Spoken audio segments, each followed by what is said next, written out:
स्वागत है आज की इस दिलचस्प चर्चा में। आज हम एक बहुत ही जानी मानी क्लासिक कहानी की गहराई में उतरने वाले हैं। हम ये समझने की कोशिश करेंगे कि कैसी ये कहानी ताकत, दया और इस धारणा को पूरी तरह से पलट कर रख देती है कि जो छोटा है वो कमजोर है। सच मानिए, ये सिर्फ कोई पुरानी बच्चों की कहानी नहीं, बल्कि पावर डायनामिक्स यानी शक्ति के संतुलन का एक बहुत ही जबरदस्त अध्ययन है। तो चलिए शुरू करते हैं। अब हमारी पूरी चर्चा एक बहुत ही बुनियादी और दिलचस्प सवाल के इर्द गिर्द घूमती है। क्या हमेशा ताकत की ही जीत होती है? क्या हमेशा बड़े और ताकतवर होने का मतलब ही जीतना है, या फिर सबसे छोटे आकार का कोई भी उतना ही महत्वपूर्ण हो सकता है? चलिए इसी बात को गहराई से समझते हैं। भाग एक शक्तिशाली राजा।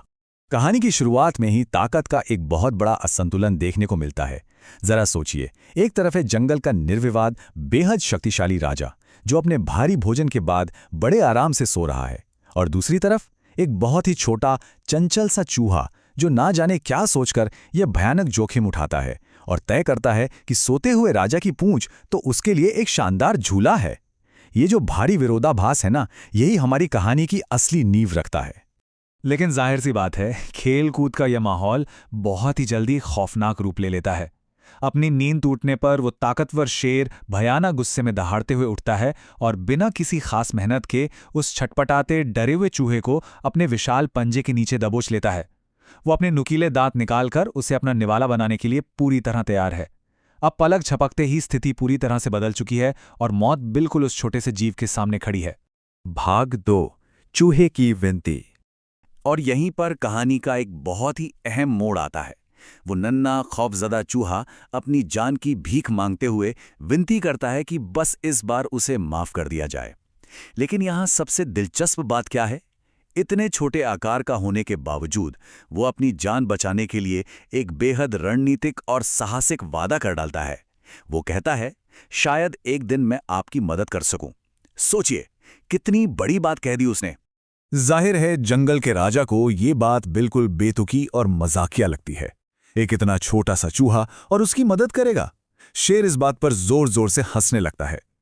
लेकिन किस्मत से शेर का पेट उस वक्त भरा हुआ था, तो महज एक मजाक समझकर वो थोड़ी दया दिखाता है, अपना पंजा खोलता है और उस छोटे जीव को आजाद कर देता है। हालांकि वो जाते जाते एक सख्त चेतावनी जरूर देता है कि दोबारा कभी उससे पंगा लेने की भूल न करे। भाग 3, शिकारी का जाल। अब देखिए कहानी कैसे आगे बढ़ती है। महज कुछ ही दिनों में हालात पूरी तरह से पलट जाते हैं। जो राजा कुछ दिन पहले तक एकदम अजेय और बेखौफ था, वो अचानक शिकारियों के बिछाए एक मजबूत जाल में बुरी तरह फंस जाता है। शांति से सोने से लेकर जाल में फंसने तक का ये सफर बड़ा ही नाटकीय है। पेड़ के पीछे छिपे शिकारी चालाकी से रस्सी खींचते हैं, जाल को कसते हैं और फिर उस विशाल शेर को ले जाने के लिए गांव से एक बड़ी गाड़ी लेने चले जाते हैं। उस शेर के पास अपार ताकत थी, इसमें कोई शक नहीं, लेकिन उस ताकत के बावजूद वो उस मोटे जाल को नहीं तोड़ पाता। उसकी भागने की सारी कोशिशें नाकाम हो जाती हैं। हार मानकर वो दर्द में, हताशा में दहाड़ता है और उसकी वो गूंज पूरे जंगल के हर जानवर के कानों तक पहुंचती है। और जानते हैं इस दहाड़ को सुनने वालों में और कौन शामिल था? बिल्कुल सही, हमारी कहानी का वही छोटा सा नायक, वो चूहा। भाग 4, एक छोटा रक्षक। अब यह एक बहुत ही कमाल की चीज होती है। चूहे का जो छोटा आकार था ना, वो उसकी सबसे बड़ी ताकत बन जाता है। ये पूरा बचाव अभियान 3 बहुत ही सटीक चरणों में होता है। पहले चूहा तुरंत जाल के पास पहुंचता है और घबराए हुए राजा को भरोसा दिलाकर शांत करता है। फिर वो बड़ी फुर्ती से जाल के ऊपर चढ़ता है और अंत में अपने उन छोटे लेकिन बेहद तेज दांतों से उन मोटी रस्सियों को कुतरना शुरू कर देता है, जिन्हें शेर अपनी पूरी ताकत लगाकर भी नहीं तोड़ पाया था। तो नतीजा क्या निकलता है? उस विशाल राजा को आजादी किसी भारी शारीरिक ताकत या किसी दूसरे बड़े जानवर से नहीं मिलती। उसे आजादी मिलती है उसी नन्हे जीव के लगातार और तेज दांतों से कुतरने से। वही जीव जिसे उसने एक बार बेबस समझकर अपनी दया दिखाते हुए आजाद कर दिया था। ये वाकई एक रोंगटे खड़े कर देने वाला पल है। भाग 5, सच्ची दोस्ती और सीख।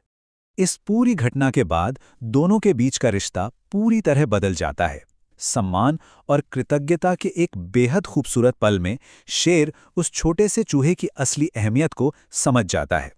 वो उसे धन्यवाद देता है और खुशी खुशी उसे जंगल का राजकुमार घोषित कर देता है। इतना ही नहीं, शेर इस नए राजकुमार को आमंत्रण देता है कि वो बेखौफ होकर जंगल में रहे और जब चाहे मजे से उसकी पूंछ पर झूला झूले।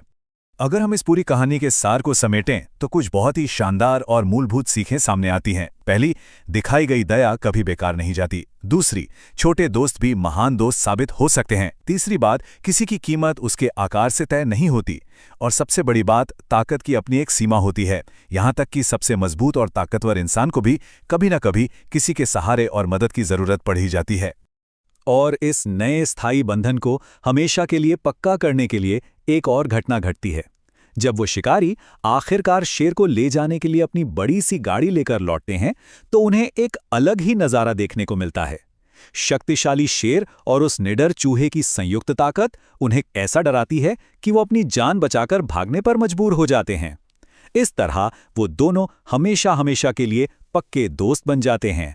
तो अंत में एक बार इस सवाल पर गहराई से विचार जरूर कीजिएगा, क्या दया का महज एक छोटा सा कार्य पूरी दुनिया बदल सकता है?